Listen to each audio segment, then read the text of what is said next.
Soyons la marche des hommes pour que mon ami continue à dire « Je suis le temps » et qu'il nous quitte comme le chevalier d'un règne vers le pays d'or afin qu'il sommeille sans problème en nous laissant sa magie de musique. Dans un cocktail d'émotions, la vérité c'est qu'il n'y aura jamais plus de cérémonie de minuit, mais je suis heureux car je sais que sur son nuage, il retrouvera l'amour de son piano. Qu'est-ce que t'as compris, nous chantait-il, mais je sais qu'à l'automne il y a des hauts et des bas, mais j'espère qu'à la question « Qu'est-ce que tu es venu faire ici ?» la réponse sera que dans tous les pays du monde, sa procréation restera le souvenir qu'on aura voulu que l'on garde de lui. Quelquefois je suis en dos, quand mon clavier fait la fête, quand il m'arrive d'être fou, je me ris encore sur une chanson.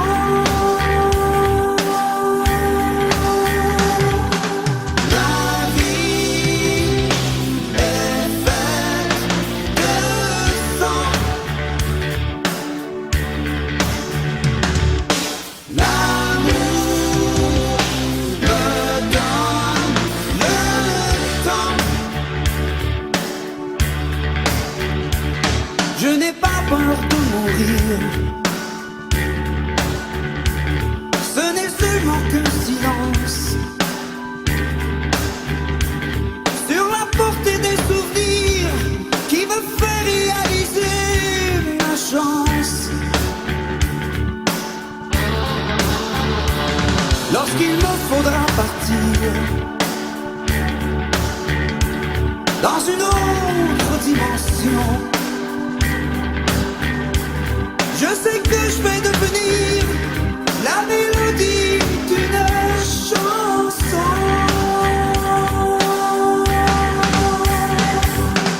Ma vie est faite de sang.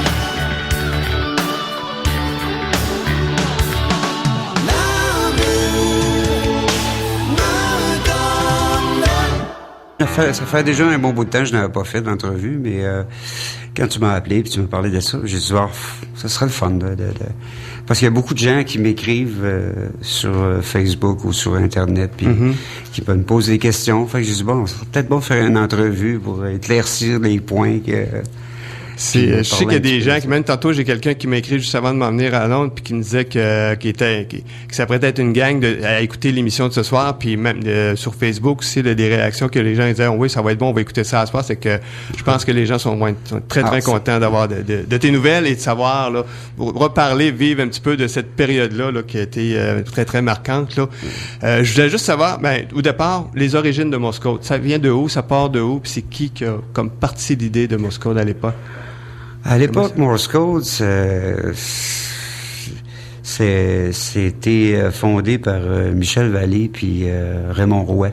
C'était le drummer puis la bassman. Mais c'était pas sous ce nom-là, c'était sous le nom des Audacieux dans le temps. OK. Et puis, quand Jocelyn Julien, le premier guitariste de Morse Code, s'est joint en formation, et ils ont été sous le nom des Audacieux pendant quelques mois. Okay. Et après ça, c'est devenu les Maîtres. OK. Et puis, c'est ça, Raymond est venu me chercher, lui, j'étais le dernier des maîtres à rentrer, finalement. De te caresser, de pouvoir t'embrasser, car je peux t'aimer toute une nuit, nous serons unis, viens, j'ai envie de toi, mais tu ne veux pas oublier ton passé.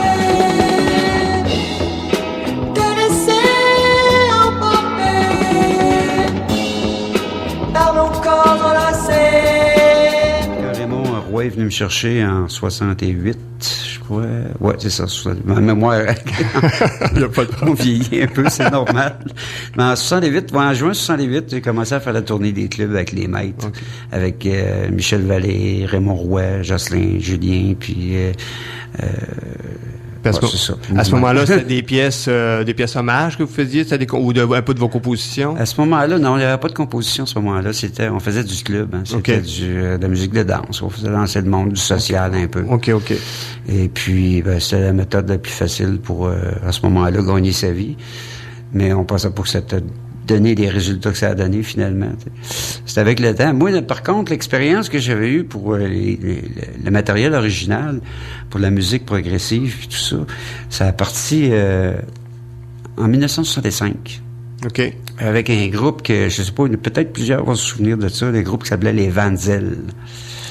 Les Van Zel de Québec. C'est vrai que j'avais 5 ans à ce moment-là.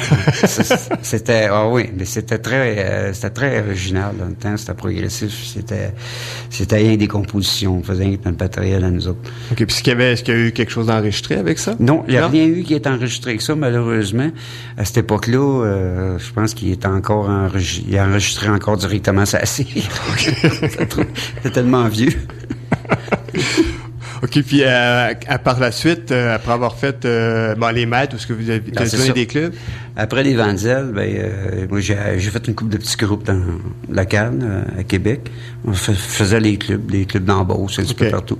Et puis quand j'ai rencontré Raymond, là, je me suis intégré au groupe Les Maîtres. Et puis quand Pierre Laberge est arrivé, c'est là qu'a commencé vraiment le travail de construction là, pour Morse Code. Parce que, évidemment, moi, je composais, j'avais beaucoup de matériel déjà à cette époque-là. Okay. Mais on n'avait pas les moyens de le sortir puis de le mettre sur disque. Ça fait que quand Pierre Laberge qui est arrivé, lui a pris la gérance du groupe et à ce moment-là, il nous a vendu un petit peu partout chez RCA.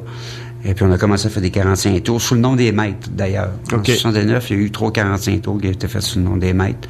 Et puis, à l'automne 70, Pierre m'a dit, écoute, mets-toi sur le crayon parce que on s'en va à Toronto, on s'en va enregistrer un album pour la formation à ce moment-là. OK. Puis, à ce moment-là, vous avez changé de nom pour Morse Code Transmission. Est-ce qu'il y avait une raison du changement de nom ou Oui, effectivement, parce que le premier album, il était en anglais. OK. Et à Toronto, puis dans ce coin-là, les maîtres, il y avait de la misère à prononcer ça. Non, mais c'est surtout l'idée aussi qu'on voulait on voulait faire une carrière un petit peu plus internationale. Ça fait qu'on s'est attaqué en anglais pour commencer, pour avoir accès, parce que dans ce temps-là, une carrière en français, ça n'existait pas. T'sais. Il y avait les classels qui réussissaient, puis les groupes locaux, mais ça restait local. Que nous autres, on voulait s'étendre un petit peu plus, on allait plus loin pour faire ça. Ça fait qu'on a choisi le nom de Morse Code, parce que moi, je me disais dans ma tête, écoute, Morse Code, c'est peut-être le premier langage musical qui a existé finalement, là, tu sais. C'est pour ça qu'on a pris ce nom-là.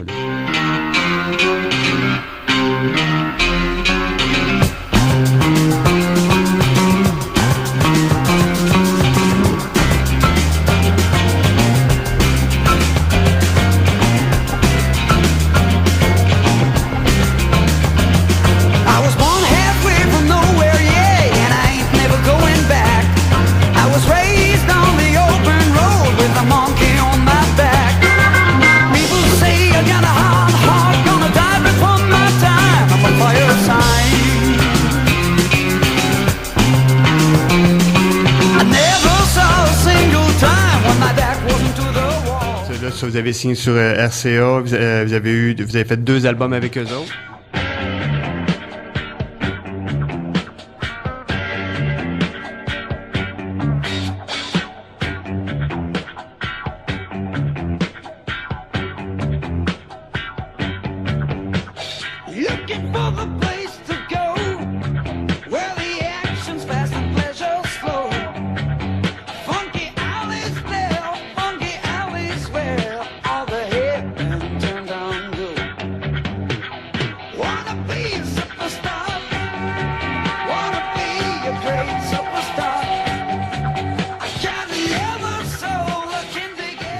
Et par la suite, vous avez, c'est ça, je pense, décidé de devenir juste Morse Code et garder juste garder Morse Code. On a coupé la transmission. La transmission. Puis les influences principales de votre musique, vous la preniez où à ce moment-là? Ça dépend de l'époque que tu parles. Moi, je me souviens, quand on a fait le deuxième album, je venais juste de... j'aimais bien Deep Purple à l'époque, parce que les Deep Purple, c'était rock. Mais mon groupe de base, là, sur lequel je me suis inspiré beaucoup, évidemment, il y a eu les Beatles. Mm-hmm.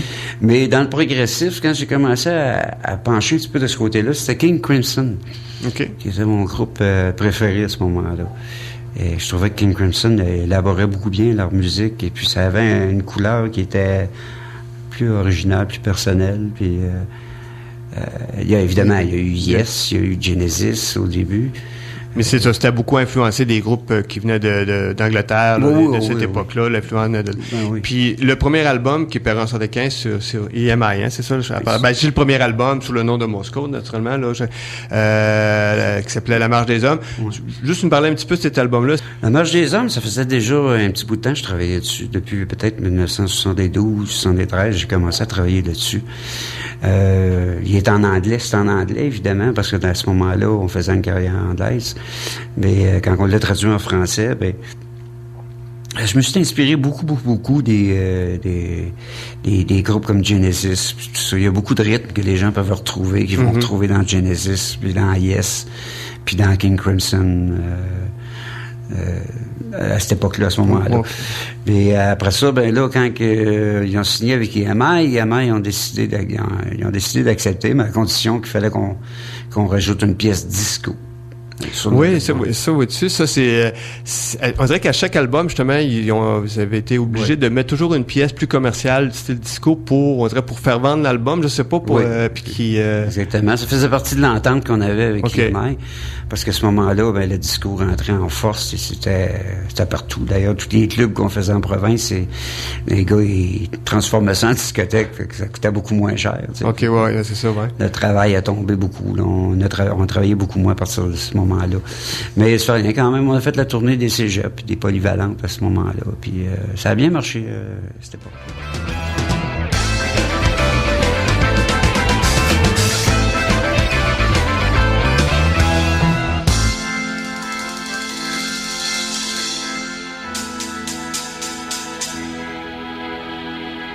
Dans le grand cycle du temps, la vie et la mort se balancent au vent en tournant.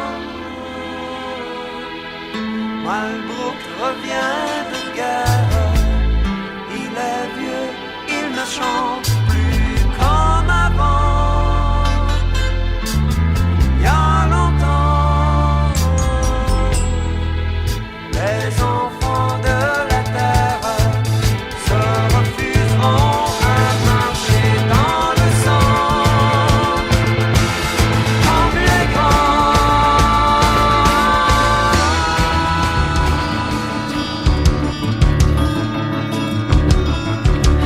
Vous désirez me parler, je présume.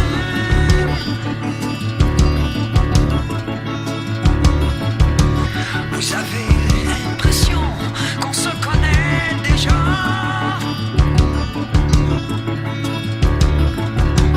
Vous m'avez vu par un soir de pleine lune dans votre quartier caresser un chat. Je suis facile d'approche, bien qu'on me dise gênant. Mes amis m'adorent, je suis même très recevant.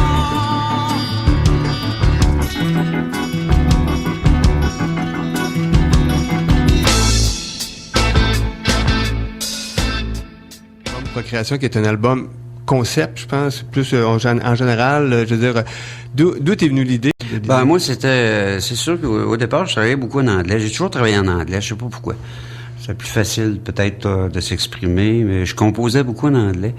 Et puis, quand on a fait La Marche des Hommes, ils nous ont associés à Chantal Dussault, qui a quand même fait un bon travail, parce que Chantal, elle avait repris beaucoup de mes idées. de mes pensées. De toute façon, on s'est assis, on a discuté beaucoup. Okay. Elle n'a pas fait des textes de même pour façon idéale. Là. J'ai quand même donné l'idée de base, l'idée de base sur la direction après. Puis c'était la même chose avec Procréation. Procréation, c'était Jean Robitaille je travaillais déjà à ce moment-là avec Jean Robitaille en publicité un petit peu. Et puis Jean, il s'est proposé pour faire Procréation. Puis il s'est installé là-dessus. Puis j'ai aimé ça. J'ai trouvé l'idée qu'il avait faite, c'était très bon. Originalement, ça s'appelait The Bluebird. Procréation. OK. C'était l'histoire c'est ça, pas de la réincarnation comme telle, parce que finalement, Procréation, c'était au départ, mon idée à moi, c'était plutôt au niveau le bagage génétique qu'on hérite de nos parents, qui est transmis de père en fils. Au départ, c'était ça. Puis c'était fait avec... en anglais, ça parlait de Bluebird. C'était un oiseau bleu qui faisait... qui revenait, qui refaisait sa réincarnation. Il n'y a ni matin ni soir, on n'y voit rien, ni blanc ni noir, on ne peut ni douter ni croire. On n'est qu'une larme dans la mer,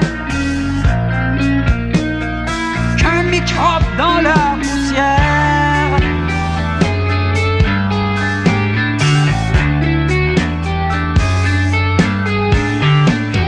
Attend sa place dans l'univers, comme un enfant dans le ventre du temps.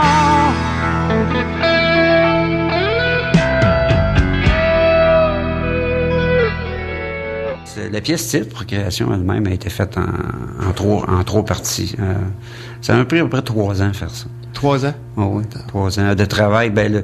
Pas à plein temps, là, mais disons, on revenait souvent dessus, puis on retombait dessus. Des fois, on séduisait des pratiques pour revenir dessus, puis ça prenait peut-être on travaillait dessus pendant une couple de semaines, tu sais, histoire de développer, puis après ça, on mettait ça de côté, on faisait autre chose, on revenait une couple de mois après, on retombait dessus, on prenait jusqu'à la finale. Quand la musique a été complète, là, elle était entière, comme je t'ai dit, il était en anglais. Jean m'a proposé de le faire en français parce qu'il avait une bonne idée pour ça. Et puis finalement, c'est ça qui a fait que Procréation est devenue. Jean a respecté mon idée en grande partie, mais c'est juste que c'était pas autant... Moi, mon idée était pas autant pour la réincarnation comme telle, comme l'héritage génétique des parents qui se transmettaient. Je sais, vu que tes idées, comme pour Procréation, puis peut-être l'autre album d'avant aussi, partaient d'une idée en anglais, puis c'était mis en français. Est-ce qu'il est venu à un moment donné l'idée parce que vous avez fait les 2 premiers albums en anglais, de refaire des albums en anglais de Moscow pour peut-être aller chercher quand même un marché... on avait fait ça, il y a rien qui existe de ça, mais on avait fait La Marche des Hommes en anglais. Mais ça n'a pas sorti, ça n'a jamais sorti, c'est resté sur les tablettes. Je sais pas pourquoi d'ailleurs. Donc ça a été enregistré mais jamais sorti ou non, ça n'a jamais sorti. Mais enregistré. On s'était servi des tracks originales de La Marche des Hommes. Parce qu'on était en studio. Après l'enregistrement, je pense que c'est 1 an après où on se préparait à rentrer en studio pour Procréation. La compagnie Capitol et Amels avaient demandé pouvez-vous le faire en anglais? C'est vu à cause du succès qu'on avait eu du côté francophone, ils espéraient peut-être atteindre le marché anglais. Mais c'est parce que ce qui est arrivé à ce moment-là, c'est le disco, là, la vague disco est arrivée tellement forte. C'était tellement... c'est à la fin des années 70 à peu près, là. Tous les groupes, les formations, tout le monde a été noyé dans la vague. On m'a dit, Genesis, Yes, tout ça, ça a tout disparu, ça, avec la discothèque. Avec le disco. C'est ça, puis je pense que la difficulté de faire des spectacles est devenue aussi beaucoup plus complexe aussi au fur et à mesure que ça avançait, parce que je dirais, à un moment donné, vous aviez fait quand même une couple de tournées, Québec, Ontario, Nouveau-Brunswick, puis vous avez tourné, là. Mais là, avec l'événement justement du disco, ça a fait comme... Ben, c'est parce qu'il faut expliquer, ce qu'il faut comprendre, c'est qu'on faisait à ce moment-là, c'était de la tournée de club. Hein. C'était des clubs à spectacle, un petit peu comme il y a un ici, où les gens pouvaient consommer de la boisson puis se rencontrer. Là. C'était des clubs à spectacle, mais quand est arrivé le disco, au point de vue financier, ben, ça coûtait beaucoup moins cher de bâtir une discothèque que de faire une salle de spectacle. Ouais. Les propriétaires d'hôtels, ils ont tout penché là-dessus, ils ont installé quelques lumières dans le plafond, puis avec des grosses boîtes de son, puis le monde dansait le disco. Fait que ça a été un run de marée, ça a raflé pas mal dans le marché. Ça nous a magané un peu. Okay. Ça a été plus difficile c'est ça, beaucoup de groupes ont été affectés de suite à ça. Tous les groupes ont été affectés. Puis il y a eu l'album Je suis le temps qui a été enregistré en Angleterre. Lui, il y avait une raison spécifique pourquoi vous êtes parti en Angleterre pour l'enregistrement de cet album-là?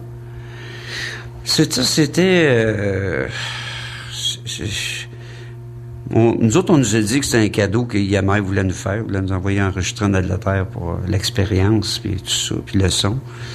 Et ce qui était effectivement, d'ailleurs, très vrai. Je veux dire que c'est une expérience qui était unique. Là, Mais normalement, on devait le faire. On aurait dû être fait ici, au Québec. Je suis le temps.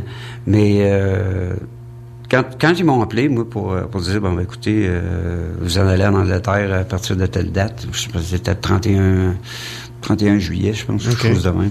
Vous allez aller en Angleterre pour 3 semaines, 22 jours. Et puis, on vous a envoyé faire un album là-bas.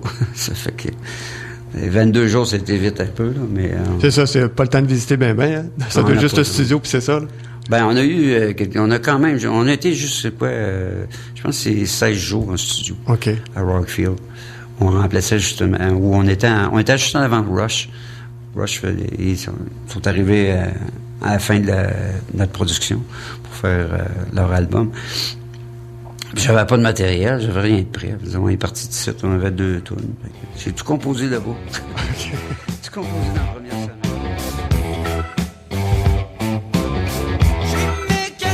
J'ai pas de cerveau, mais je tourne en rond comme les autres.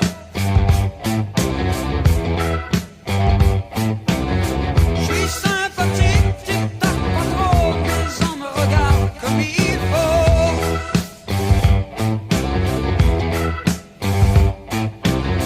Je suis le rythme dément d'une société en mouvement. Y a même des obsédés qui disent que je suis d'argent, uniquement d'argent.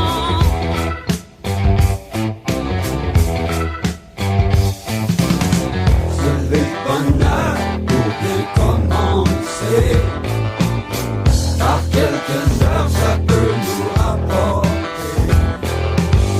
Il faut toujours courir pour se faire payer, même si ça démolit nos amitiés.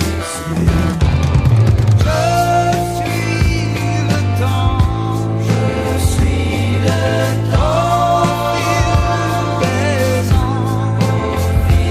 des ans, compte mes heures. Moi, tes cheveux blancs, tout en tournant,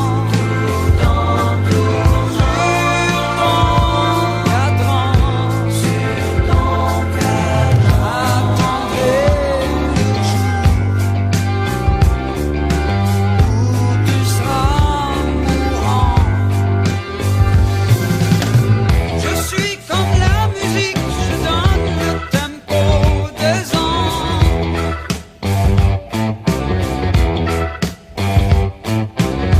Si je ne suis pas magique, je peux tout de même vieillir les gens.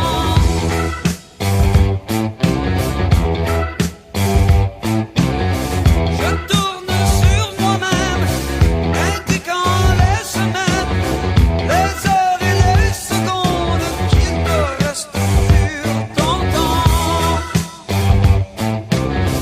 Mais pas trop longtemps.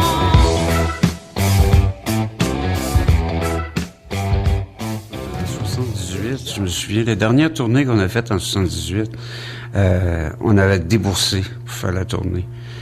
non seulement, c'était pas assez payant, mais on est obligé de payer pour aller jouer, tu sais, ça fait que ça avait plus de bon sens. Puis là, vu que les discothèques poussaient de plus en plus, puis c'était de plus en plus la rage, on n'a pas eu le choix. On s'est dit, on va prendre un break pendant quelques années, on va voir ce qui va se passer, tu sais. Finalement, on a décidé un commun accord à arrêter tout ça, la production de ça, parce que là, on est en train de se ruiner complètement. Et puis, je sais que les gars, ils ont repris, après ça, ils ont refait Codebreaker en 80, je pense, 82, dans ce point-là. Ouais, 83, ouais. 83. Ouais. Puis, moi, j'étais tombé dans la publicité à ce moment-là avec Jean Robitaille. Je travaillais beaucoup en publicité. Et puis, je faisais beaucoup de productions pour d'autres artistes. J'ai fait pas mal tous les artistes. J'ai travaillé avec Ginette Renault, avec Jacques Salveille, Pierre Lalonde, dans le temps, tout le monde. Patrick Normand, j'ai fait beaucoup d'affaires avec Patrick. C'était à cette époque-là pas mal. Ça fait que j'étais bien occupé. Et puis, finalement, c'est ça. Ils ont sorti l'album Codebreaker. Et puis, ça a fait comme les autres albums. Ça a disparu tranquillement. Puis, vous êtes revenu après ça en 95 avec l'album d'Un autre monde. Où est-ce que c'était tous les membres originaux ou il y avait-tu quelque chose? Il y avait Michel, Daniel. Puis, il y avait sur la batterie mon frère Gilles. Et puis, il y avait aussi Marc Laperle au clavier. C'est lui, Marc, qui était producteur à ce moment-là. Marc avait l'investissement pour faire un album. Il l'a proposé. J'ai dit, pourquoi pas? Why not? C'est bien de le faire. D'autant plus qu'on travaillait déjà sur un projet d'opéra contre le suicide. Que je tenais à cœur beaucoup, je voulais le faire. Finalement, ça n'a pas abouti parce que, faute de budget, on a manqué de budget de la production. Mais il reste quand même qu'on a fait un démo. Il y a des mots là-dessus. Un démo là-dessus, ouais. J'ai 13 tonnes sur mon compte YouTube. Là. OK, donc c'est ça. Donc, il y a des pièces quand même que justement de Moscou ou de cette période-là qui ont été écrites, mais qui n'ont jamais sorti. Oui. Et qu'on peut retrouver là. On peut retrouver sur mon compte. C'est sur YouTube. Sur YouTube, j'ai le nom de Simchris. Simchris. SYMCRIS. OK. Et puis, tu vas retrouver là-dedans du matériel inédit. Il y a quelques chansons qui n'ont pas été mises sur le marché, et dont les 13 pièces de l'opéra Exit qui sont là-dessus. Mais faut que je prévienne le monde quand même que c'est des démos, hein. C'est des démos, c'est pas du produit fini. Fait que au point de vue qualité sonore, c'est un petit peu plus un petit peu différent, mais quand même ça donne une bonne idée de ce qui se passe. Okay. J'ai mon matériel personnel aussi que je mets là-dessus. Dans les 3 spectacles que vous avez faits en 95, il y avait eu Magog, Montréal, puis Québec au Dauteuil. Je me souviens du spectacle de Dauteuil, parce que ça avait été je pense que les gens en tout cas étaient énormément contents de vous revoir. Puis je me donne à Magog aussi, puis Montréal aussi, là, j'ai pas vu.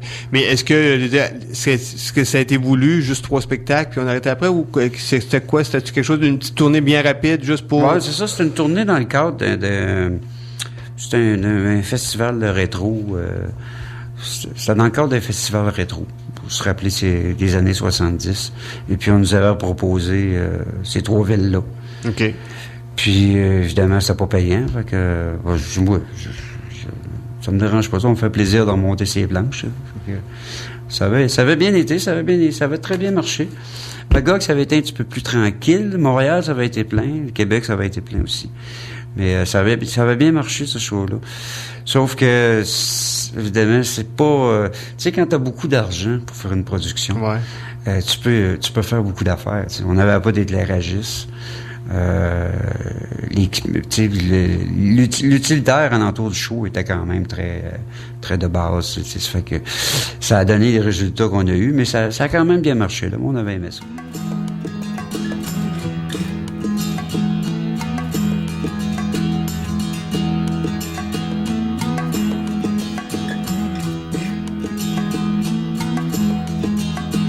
C'était au temps des rois, chevaliers et magiciens, cachait au fond des bois la science véritable. Soldats et paysans, puis le sage de la forêt, seul le roi d'océan ne voulait pas valer. Entend ce cri au loin venu du grand donjon.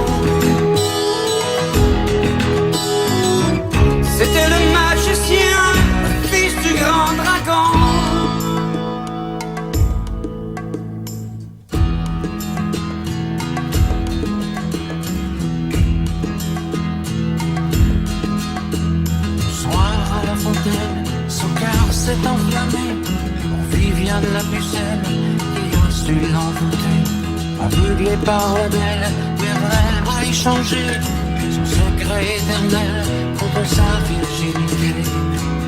Entends ce cri au loin venu du grand donjon. Son nom était Merlin, le fils du grand dragon. On parlait tout à l'heure que ça avait pris quand même 5 ans à préparer les rééditions de cet album-là. Comment a été la réaction? J'aimerais ça que tu nous parles un petit peu là, du travail, là, de la complexité peut-être que ça a eu à sortir ces albums-là, de ressortir tout ça. Mais quand le résultat fut terminé, là, je veux dire, est-ce que vous autres, le groupe, vous avez pu les réécouter naturellement, puis savoir comment vous avez trouvé ça a été quoi votre réaction au moment où ça a ressorti, puis que vous avez réécouté tout ça? Ouais, c'est ça, j'ai été un peu surpris parce que, écoute, il y a du matériel qui s'est perdu avec les EMI Records ont fermé leurs portes à Montréal dans les années 90, je pense. Ils ont jeté beaucoup de matériel. OK. Moi, je me souviens qu'ils m'avaient appelé pour savoir si je voulais avoir les 24 pistes, puis tout ça. Puis, finalement, ça donne rien à ce moment-là. J'avais pas figuré qu'il était pour avoir une réédition de ça. Fait que ça a été... Ils ont gardé juste les plus gros artistes qu'il y avait avec eux autres. Il y avait c'était Harmonium, Beau Dommage, Jean-Pierre Ferland, Raoul Duguay. Ils ont gardé les plus gros vendeurs. Okay. Et puis nous autres, le reste du matériel a été jeté.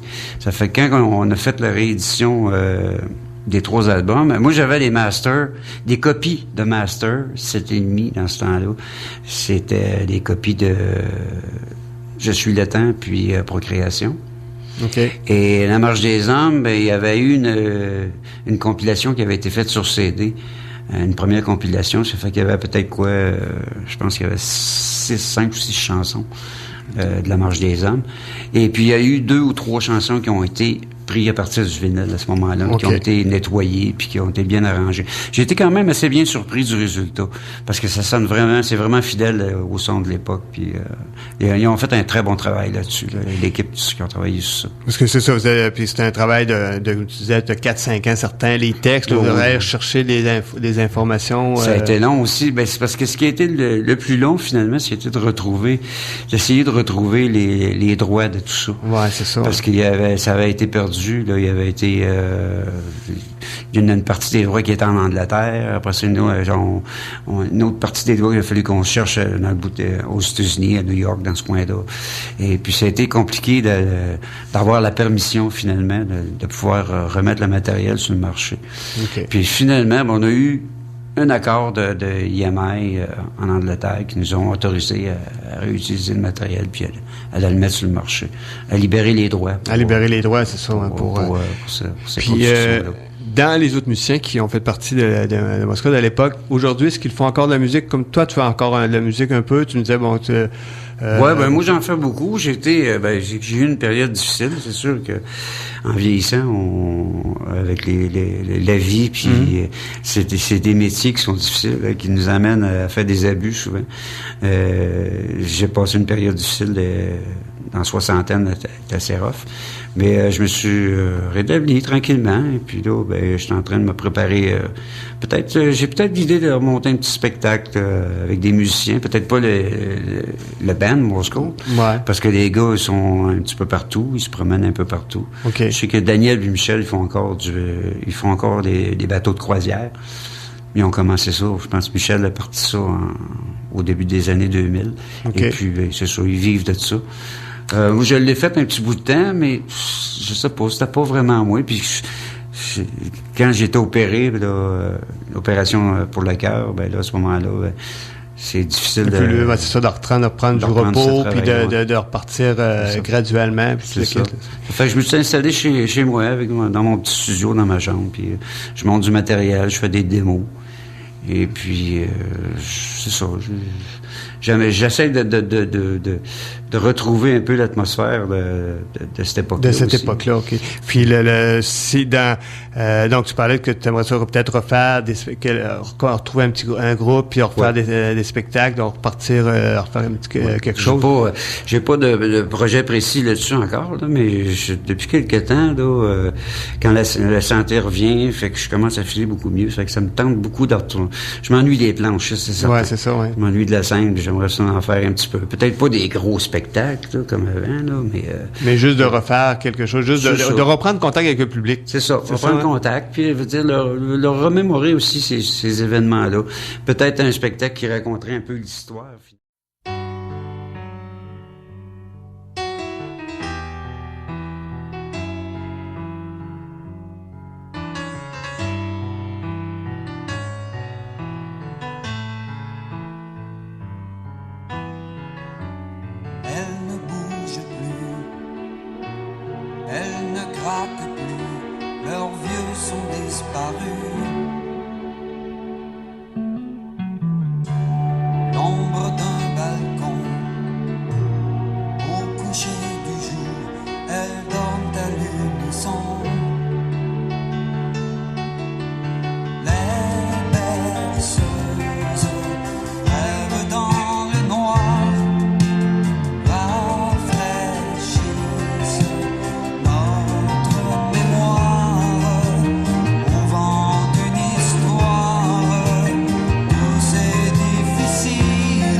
Pratiquement pas raconter. Là. Il y en a tellement. Non, il y en a-tu une qui devient l'idée? Juste une? Oh, mon Dieu Seigneur. Oui, ben, si on parle d'anecdotes, moi, je te parlerai d'un souvenir que j'ai eu qui m'a marqué beaucoup. C'est quand on est allé en Angleterre, on a fait l'album Je suis le temps. On a fait le cutting qu'ils appellent, le master. Ouais, ça a été fait au studio Abbey Road. Okay. Avec Chris Blair. Chris Blair qui a fait tous les albums des Beatles, puis Alan Parsons, Supertramp, Pink Floyd, tout ça. Et puis, l'anecdote qui était le fun dans ça, c'est que j'étais assis à côté sur le mur, sur une chaise avec les pattes relevées, là, tu sais. Puis Chris Blair s'est retourné vers moi et il dit, man, il dit, t'es assis exactement comme John Lennon s'assisait. Okay. Sur cette chaise-là. J'étais impressionné. Puis j'ai dit, puis cette chaise-là, en plus, c'est la même chaise. Ça fait que ça, c'est une des anecdotes aussi qui était le fun. Puis le fait de travailler aussi avec Ted Sharp. Ted Sharp, il a fait Rush, Farewell to King, il a fait Bohemian Rhapsody, avec Queen, okay. il a fait plein des gros noms. C'était une belle expérience. En général, toute l'expérience en Angleterre est un souvenir, qu'on ne peut pas oublier, c'est impossible. Ce n'est seulement qu'un silence sur la portée des souvenirs qui me fait réaliser ma chance. Lorsqu'il me faudra partir dans une autre dimension, je sais que je vais devenir la mélodie du